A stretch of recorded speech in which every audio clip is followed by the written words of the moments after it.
Hey everyone, welcome to Keto and Crime. I am coming at you on Friday, May 10th, talking about what happened on Thursday, May 9th, in the Chad Daybell case. For those of you wondering why I posted twice yesterday, my video on what happened on a Wednesday the 8th, it took it like 3-4 hours to process. I've never had that happen before. Normally it goes through that process really quickly, so I thought there was a chance that I would not post until today. So I wanted to give you an update on what had happened. So I posted a short explaining, and then as soon as I published the short, the processing completed and it posted. So there was two. So that is the reason. But anyway, YouTube gods. But I am back. My name is Tracy, and I'm covering this trial day by day, just as I did with the Kyle Rittenhouse, 𝗬𝗏. I've done a ton of videos on this case. There's over 150 videos, including reviews of Chad Daybell's books. I do true crime, I do horror movie reviews, and I do dark history. I have a ton of different playlists on my channel of just stuff that I and my geeky self find interesting. So with that being said, if you're new here, welcome. I hope I earn your subscription. And if you're returning, again, thank you. And I want to let everybody know why I'm using my lower grade camera. I know that's not the best, but I am doing this on breaks during my work day because I'm listening to the live stream of the trial. So bringing out my bigger camera setup that is much, is actually 1080p. I'm now using the 750 just because it's already in my computer and I can do this much quicker, and I'm on a very tight schedule. So that's the reason for the not so great video quality. But I figure most of you, and rather than watching me, are just listening. So it's probably better. It's probably fine. But when I do my normal videos, I do have a much higher quality camera and editing and stuff. But this is being done daily during breaks for my my day job. So that is why. So with that being said, let's dive into what happened on Thursday, May 9th in the Chad Daybell case. The first witness called by the prosecution is Catherine Dace. She is a forensic biologist and supervisor with the Idaho State Police, being questioned by Rob Wood. She explains her experience and training as part of her job. She examines items of evidence and generates DNA profiles for different types of cases. She did work on the 𝗂𝗏 and 𝗙𝗵 Ryan case. She received autopsy samples from the autopsy that we discussed in depth yesterday. Specifically, she received samples of the tape from around his ankles, mouth, and around his body, as well as some of the plastic wrap. She also received 2 swabs from the apartment in Rexburg and tools and a necklace taken from the Daybell property. Basically, she had DNA samples of JJ, 𝗙𝗍, Lori, Chad, Melanie, and others, including Alex Cox. And then the report that she came up, that she submitted to her supervisor, is put up on the screen for everybody to look. It shows how everything was tested, and then it kind of shows that to prove that this was actually JJ, it clearly shows within a 99% certainly that Dennis Trahan, who is JJ's biological father, so we know that this is actually JJ. And it shows, of course, that 𝗬𝗏 had no official kinship to him.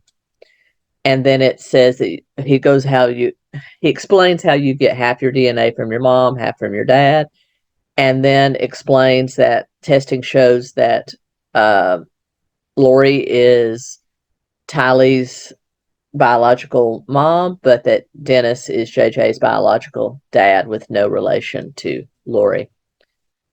She then says that she received the tape and plastic wrap, and then she examined it. She said she was looking for irregular edges that could indicate that somebody had used their teeth to rip the tape and left saliva behind. She also swabbed areas of unidentifiable fingerprints to see if there was any trace elements. She said that she also did the same kind of testing on all of the equipment and everything that she was sent. She received 18 tools from the Daybell property. She said that Dace found on areas of the handles with small amounts of blood on 4 of the tools, and that she found other human matter as well. She photographed the tools and tested them. All that is put up on the screen. She collected hairs and fibers if she saw them, and she said a lot of the tools were dirty and covered with ash and dirt, so they were hard to test. And so they do show pictures of the tools, picture of the testing, all of that. The first photos of a shovel, she said she examined it for blood and that she collected some possible human remains, but she was not able to generate a complete DNA profile from the material.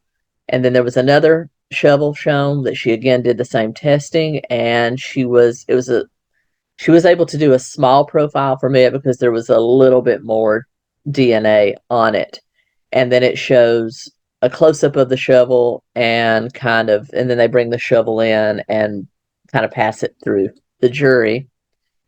And then they allow her to leave the stand. She takes a handheld microphone. She goes up to where all of this equipment is laid out, and she begins pointing out what she was looking for, what she tested, and kind of what she did. And they're also putting photos of the tools behind her as well.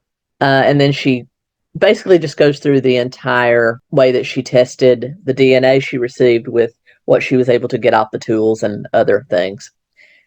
She talks about the DNA profiles on some of the tools matched to Tally Ryan, and that she was in contact with those tools at some point.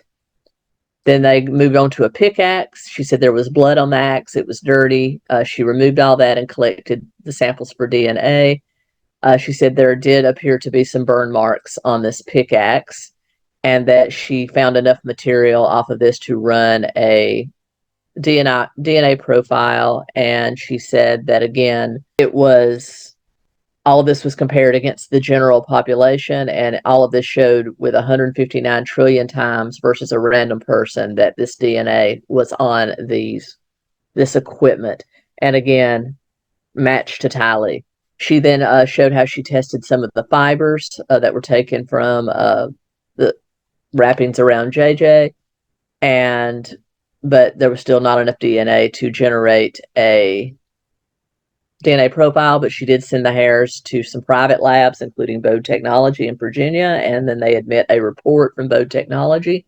And those DNA profiles by that lab provided showed that Tally Ryan, Lori Vallow, and Melanie Gibbs, some of the samples from them, and a partial DNA profile was established, and some of those hairs on the tape matched Lori. So Lori was there when JJ was put into a bag and taped up. And then Wood has no further questions, and Pryor will cross-examine. He asked Dace how many tools. She said there were 18 total taken from the Daybell property. She said he asked how many tools tested positive for blood. She reviews her notes and responds that of the first 10 tools she looked at, 9 had traces of blood. She said she was unable to test all the blood because some of the blood had absorbed into the wood, which is very small. But she said that she was testing all kinds of different DNA samples sent in from the crew responsible for this crime. And then, so basically what Pryor is trying to do is say that all of her testing was so small, inaccurate, and cannot be held up, which is why Wood was presenting it as it is, trillions, hundreds of trillions more times likely that it was Lori's DNA, Tally's DNA, JJ's DNA, Alex's DNA on these tools than the general population. So he's going to say because these were tools stored outside, anybody could have touched them. But what they're showing is that there's a higher probability that this DNA matched A, B, C, D than just me walking off the street and touching that. She said she got all the tools around July 30th, and that, yes, there was some potential for erosion, but she did find enough to do the DNA profiles that have been presented. So Pryor goes on and basically trying to shoot this down, talking about how that they couldn't have been accurate because of the age, because of the elements. But again, she is simply talking in degrees of likelihood that these people match the DNA. And so Pryor then says he wants to ask about soil and DNA. And then he says, do you know where I'm going with this? And she says, no. He says, that's why you're smiling. So this technician, she has a smirk on her face because she kind of knows what he's going for. And that he asked her, can you tell when the DNA was put on these tools? So again, another deflection. He's trying to show that this could have happened because Chad and Lori were dating. Any of these people could have been around and touched his tools. She said she can't ascertain when the DNA was on there. She can only ascertain what DNA was on there and the likely probability of who it belonged to. But she did say that there was no DNA associated to Chad Daybell, and that's what he was going for. And then he rests, and Wood redirects. Wood asks what consumptive testing is. She answers saying in order to do that type of test, you need to use the entire sample, and then it would be destroyed. Wood asked if she had ever been on a case where she had tested every single possible DNA sample. She says no. Normally, you don't do that on a large case. They test what is most obvious to get the profile that they're looking for. And so he's trying to show that what all Pryor has just built up was bullshit. Wood has no further questions. Pryor says he wants to do a redirect. Wood objects, saying that he brought out nothing new, that they had already talked about consumptive testing, and the voice agrees with him, and Pryor is not allowed to redirect. Though she is released from the stand, she remains under subpoena, so I think Pryor will be calling her again. The next witness called by prosecutor Ingrid Beatty is Detective Colin Nesbitt. He works for the Kauai Police Department. He was a detective assigned to Major Crimes Unit, and Nesbitt and his team were assisting Rexburg Police in serving the legal documentation to Lori and Chad in January of 2020. This was the one that ordered her to bring JJ and 𝗙𝗪 to the Department of Health in Rexburg.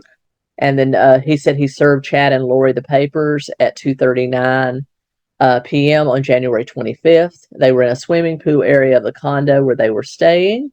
The body cam footage is played. It shows them being approached at the pool and being served. And then they said they obtained a search warrant for their condo and vehicle for the next day. They did cooperate and allowed the search of the vehicle and the condo. Photos were taken, and then they admit all of the photo and video evidence of that search of the Kauai condo.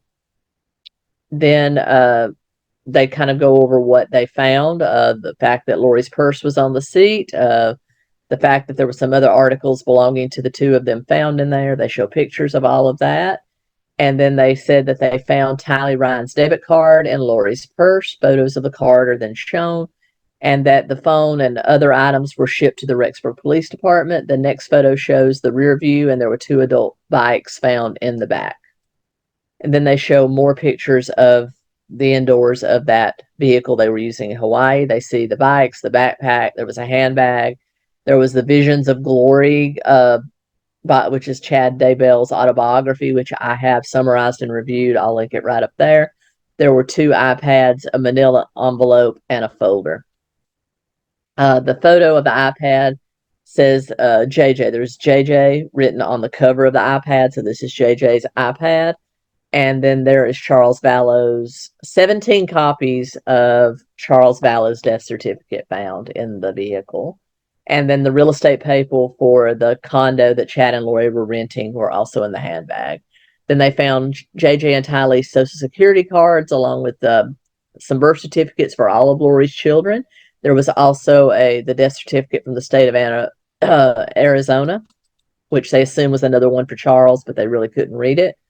And then they show JJ's original birth certificate from Louisiana, also found in the car. And then the lease agreement from Lori's apartment in Rexburg, a copy of the patriarchal blessing that Chad gave to Alex in November of 2019. And then they show the black JanSport backpack.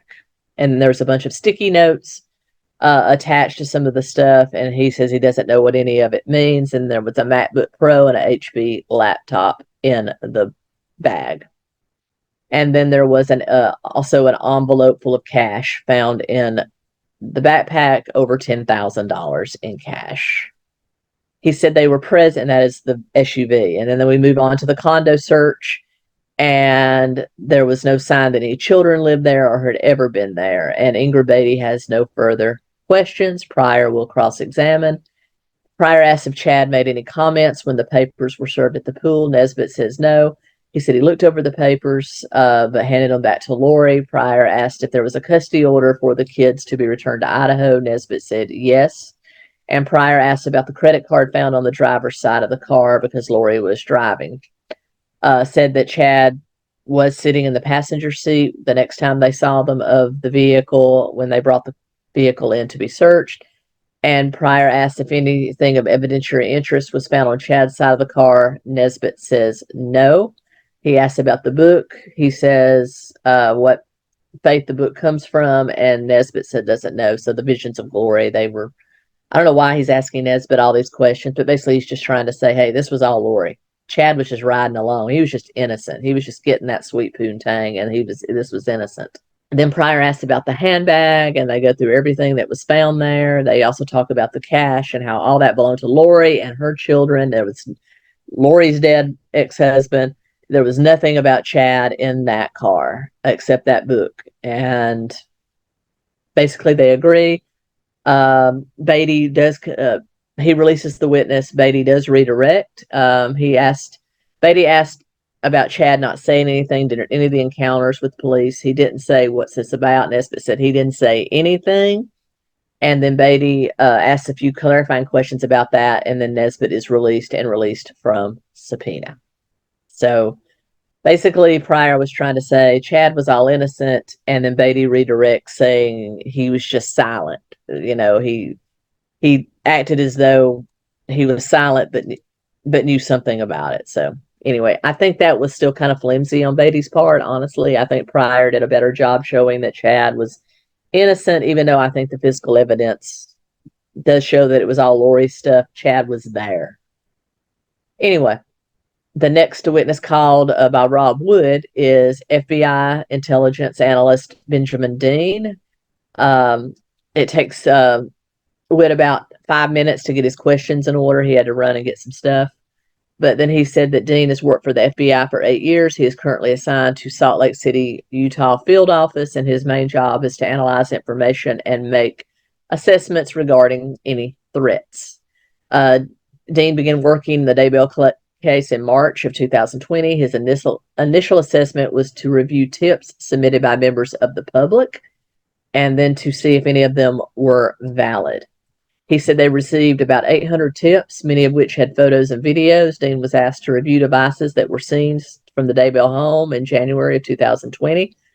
He completed his review in May, and then he was asked to review the contents of the 2 Blu-ray discs that were extracted from the storage devices seized on Chad's property in January of 2020. And then he used a Blu-ray player to review those 2 discs, and then he explains how he was able to open and analyze everything. The disc contained data from a cell phone belonging to Tammy, and there were incoming messages to Tammy and outgoing messages from Tammy. There were also group messages involving members of the Daybell family, including Tammy. All outgoing communication on the device ended on October 18th, 2019. And then they talk about on September 9th, 2019, a text messages from Chad's phone caught Dean's attention, and then they admit that text message into evidence after a little more shenanigans with the technology. They're having a lot of problems with that projector. So they go ahead and take lunch, come back in an hour. They finally have gotten the exhibit up there. And then that is the famous raccoon text that Chad sent to Tammy. He said, he's had an interesting morning. I felt I should burn all of the limb debris by the fire pit before it got too soaked by the incoming storm. While I did so, I spotted a raccoon along the fence. I hurried and got my gun, and he was still walking along. I got close enough. That one shot did the trick. Now he's in our pet cemetery. Fun times. And we all know that we think that was referring to why there was a fresh grave in the burn pit, and it was not a raccoon, but it was Tylee Ryan. That was sent at 10:53 a.m. on September 9th, the day that Alex's GPS pinged all over the Daybell's property. And then Chad sent a second message on the same day at 10:56, going to shower now and then go right for a while at BYU. Love you. Tammy returned a message that said, good for you. And then Chad sent Tammy a message at 1:48 saying, I'm back home now. He said that first message about the raccoon stood out because it was longer and it contained a lot of detail. And I know you've heard me say on this channel that lots of times when people are lying or trying to cover what they've done, they get very overly descriptive. You know, they're right down to the neon. I mean, look at somebody writing a novel. John Grisham is one of my favorite authors, and he is one of the most descriptive people, but he's weaving a story. He's weaving an interesting story so you can visualize it and see it. And he gets very detailed down to the color of tie that one of the lawyers in his stories is wearing. So you can visualize it. And that's what people that are trying to spin a story, if you're telling the truth, you don't care if people can visualize it or not. You're just going to tell them what happened with as few words as possible. If you're trying to spin a story, you're going to make it as detailed as possible. And that's why Chad included all of that detail. Why do we need to know that a raccoon was running on the fence? He went to get his gun. He was still running. So I got close enough and I shot him. Now he's in the pet cemetery. You could have just texted her, hey, I shot a raccoon, buried him in the cemetery, go on with your day. So that's the difference between weaving a story and telling the truth. Keep that in mind. When lots of times convicted killers, they get into a lot more detail than they need to. And he said it caught his attention again because of the length and the detail. Most of the text going back and forth between Chad and Tammy with 1 or 2 words, 1 or 2 sentences at the most. And then they talk about, after reviewing hundreds of photographs and video files taken on the 8th of September. They know that that was the last time Tylee Ryan was seen alive, and then the raccoon is buried on September 9th. And then they go into, again, about how detail can often be covering somebody's tracks. Wood has no further questions. Pryor begins cross-examination by asking if he reviewed Chad's phone. He said he did not, only Tammy's phone.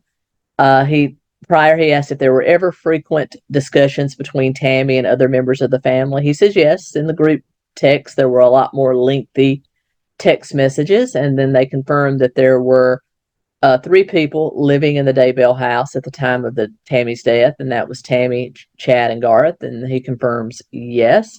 Prior then asked Dean if there mention of the animals in communication with Tammy was unusual. Dean says, no, it's happened a few times. Tammy was an animal lover, and there was, quite a bit of discussion about animals. And then Dean asked if Dean says that the outgoing messages on Tammy's phone ended on October 18th. There were some ingoing messages afterwards. And then Pryor asked Dean how long Tammy and Chad were married. Dean says, I don't know the exact amount of time. And then Pryor asked Dean if he evaluated all the text message from their entire marriage, and Dean did not. These people got married in the late 80s, early 90s. What? Anyway, Pryor then asked Dean if he looked at any of the other Tammy Daybell's devices. He said no, it was only those 2 Blu-ray discs. And then Pryor asked if Dean was aware Tammy communicated with her children about locating and finding raccoons. Wood objects and says this just misstates prior testimony, that there was only one mention of a raccoon in this whole scenario. And Boyce does sustain that objection. Pryor has no further questions. Wood does redirect and asks if Dean was provided with devices for the entire length of Daybell marriage, and Dean says he was not. Dean is released but will remain under subpoena in case somebody else wants to call him. The next witness is Shannon Anderson. Rocky Wixom is questioning her. She lives in St. Charles, Idaho. She was the secretary at the Central Elementary School in Sugar City, where Tammy worked as a librarian. She said she saw Tammy several times every day. She would often visit the office. She said everybody loved Tammy. She was friendly and very nice to everybody, that she was never sick. She had never seen her with a sniffle or a limp, and said that she almost was like the Energizer Bunny. She just kept going and going. She did lunchroom duty, computer lab, recess duty, even on days when she necessarily didn't have to. And then she talked about when she found out Tammy had died. She said, how could this be? It was a shock. I just saw her yesterday when school was letting out, or after school let out at almost 4 o'clock, and she seemed her normal self, did not seem sick at all. 𝗟𝗏𝗻 then asked her, had she noticed if Tammy had lost or gained weight? She said she doesn't think so. She knows she was training for some races and went to all the exercise classes. 𝗟𝗏𝗻 has nothing further. Pryor cross-examines and asks if Janet remembers speaking with Officer Mattingly. She asks, who is that? And she explains that this is the officer that came by to take the first initial report from the school. She says, I may have chatted with him. I don't remember anything specific, though. Pryor then asks if Janet agrees that Tammy's one confidant at the school was Emma, her daughter. She says, Janet says she doesn't agree with that Tammy had a lot of friends at the school, would often chat with others about a lot of things. And then Pryor says, well, did Tammy and Emma spend a lot of time together when they had downtime? And Janet says, not any more than Tammy would spend with other faculty and staff at the school. That Janet's taking no shit. And then they ask about the book fair that Tammy was preparing for before she died. She asked if there was a significant endeavor to prepare for that fair. Janet says the book fair wasn't until the next week, so there wasn't a lot of work that needed to be done on that Friday. He was trying to insinuate that Tammy was overworked and was getting tired. Book fairs, if you remember Scholastic book fairs, this company will usually, all you have to do is move furniture like out of the way and create a space. And normally the people hosting the fair, the people that profit from the books and stuff and posters that kids buy, will come in and set it up for you. I know, I saw them set up when I was in school. It's not a huge amount of work, except maybe moving some tables out of the way. Pryor has nothing further. There's no redirect. She is released from subpoena. The next witness is Tammy 𝗙𝗍. She taught kindergarten at Central Elementary. They again talked about how Tammy was energetic. She didn't see any health issues and would describe her energy level as above average to great. She said she received a text message like a lot of the other faculty and staff did, letting her know that Tammy had died, and she was shocked because Tammy was such a healthy, vibrant person. 𝗏𝗍𝗃 has no further questions. Pryor cross-examines and keeps talking about how Tammy would keep to herself or Emma. Again, she confirms that Tammy talked to a lot of people, not just Emma. Pryor is trying to set up this attitude that the only person she ever talked to about important things was her daughter, and everybody else is saying, no, she talked to everybody. She was a normal person.